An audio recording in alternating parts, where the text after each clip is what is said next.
Hi everybody, it's A-Hoka. Thanks for stopping by. Welcome to my channel. If it's your first time here and you like what you see, remember to like, subscribe, share. You can follow me on all this other social media platforms. Let me first start by saying I had a video for you guys yesterday, but I got a little ahead of myself and I tried to edit on iMovie on my iPhone and I messed it all up. But I didn't give up. I think I figured out how to fade in and fade out at the ends. And add music bed. And I'm not talking the usual music bed. It's not going to be this or this.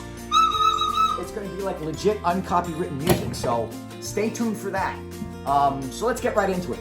This is my DCT Tour Honda Goldwing. It is 2019. I got it as a leftover. Yeah, a leftover, believe it or not. In December of 2020. It was kind of an impulse buy and kind of not an impulse buy. Kind of not an impulse buy because when I took one of these for a ride in 2018, I really liked it and I planned to buy one, but they were brand new at the time. The dealers were getting top dollar for them and there was no wiggle room on that. And I'm like, yeah, I'm not going to do that right now. But it was an impulse buy in the sense that I was kind of in the middle of moving out of state or back into state from another state, and I didn't really have a place to keep the bike at the time, but I had a family member who had a garage that let me keep the bike there. Thank you, you know who you are.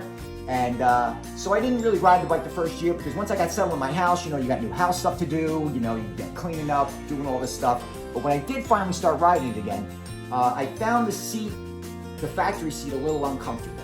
I thought maybe it was because I was at a practice ride and I hadn't ridden that much, so I gave it a little time. I tried using a gel seat that I had, you know, one of those gel pads. That really didn't work. I went and tried the Air Hawk. I used that for a little while. That really didn't work. So then I was faced with the dilemma of having to go to the aftermarket for a seat. Now, the problem with the aftermarket when you got a Honda Goldwing is they're very expensive. They're like more than aftermarket Harley seats.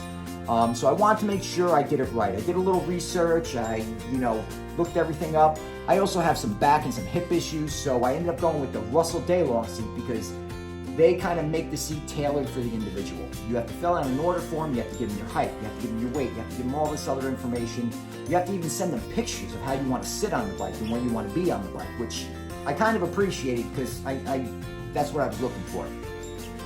And it was rather expensive, and that brought me to with the backrest. I'm like, well, did you throw the backrest in? And I had a friend who had an Ultra Classic who had a backrest that he had told me one time, get a backrest, you're gonna love it. So I'm like, look, if I'm going this deep for this friggin' seat, I may as well get the backrest. And thank goodness I did. Now, the whole process with Russell, it takes a while. It's a couple weeks or a couple months. And that's no fault of their own. They tell you there up front, they're like, look, when you fill the thing out, you speak to the sales guy, he's like, okay, we're gonna give you a date when the seat has to be here by. And that was like several weeks from when I was first inquiring about it. And then once they get the seat, then it's several more weeks until the seat's done. So the whole process probably took about 2 months or maybe even more. I really don't remember right now. Well, now in that time, I had lost like a lot of weight. Like I had to get all new clothes and stuff like that kind of weight. And so when I got the seat back and I got on it, while it was comfortable, I was still sitting just a little bit too far back. Like I was, you know, if you have to reach for your bars, anybody who spent time on a motorcycle, get that little pain in your back, that was happening. So now to Russell's credit, they will do one free adjustment for you. I could have sent it back to them. They would have took time and adjusted it, set it up the way I wanted, sent it back to me, but that was going to be a couple more weeks, and I really wanted to start riding the bike, you know? I was going to do that as like a last resort. So I get on my Honda fanboy sites, and I see what everybody else is doing, and everybody's going with this kit for the handlebars. It's called Helibar kit. You have to install it. It brings the bars back like about 1 inch, 2 inches, depending on what you need them, because of course it's a brand new Honda, and they don't make it like an old bike where you can just unscrew some bolts on the top of the handlebars and move the bars back. And that would be too easy. Why would they do that? They make a whole kit for it. So if you've got some skills, there are videos out there on how to install the heel bars, but I had no skills. So when I watched those videos, all I'm doing was like, yeah, I'm just gonna break that, I'm gonna lose that, I'm gonna lose that, and I'm gonna break that. I'm gonna end up having to pay somebody to put these bars on. Now I'm getting into way more money than I expected to get. So I was like, there's gotta be something I can do to move myself up to figure this out. Well, that's where the backrest of the seat comes into play. What's unique about Russell DeLong is the other backrest. Most backrests on these seats, even the Honda factory backrest, they insert down into the seat. Now there's an adjustment to tilt them back and forth, and this one has it too, but even tilting it forward, the adjustment that's on the backrest itself wasn't enough for me. I needed to come up just a little bit more. Well, here's what I did. What's also unique about the Russell Daylong seat is it slides under and there's a space in the passenger backrest.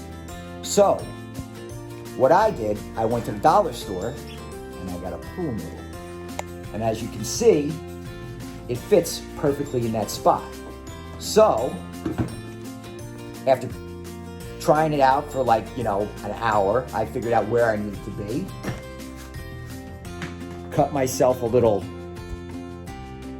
piece of wood, wrapped it in tape and cloth so it wouldn't rip the material of the seat, and I got perfect spacing. So, moral of the story, if you have one of these bikes, and if you have one of these seats, before you go out and spend $600 on $600 on Helibars, try going to a dollar store and getting a pool noodle. You can save yourself a few bucks. That's all I have time for today. Thanks for stopping by. Thanks for checking in. I gotta go. I gotta pack. I got a trip coming up that I'm going to be using my camper that I tow with my motorcycle, but I'm not using the motorcycle on my trip. I'm gonna be towing my car because it's still winter in the Northeast and the weather can change at any time.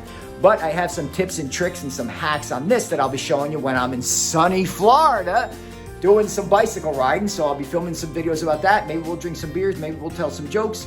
Thanks for stopping in. I'll see you next time. A-hole cop. Thanks. Bye.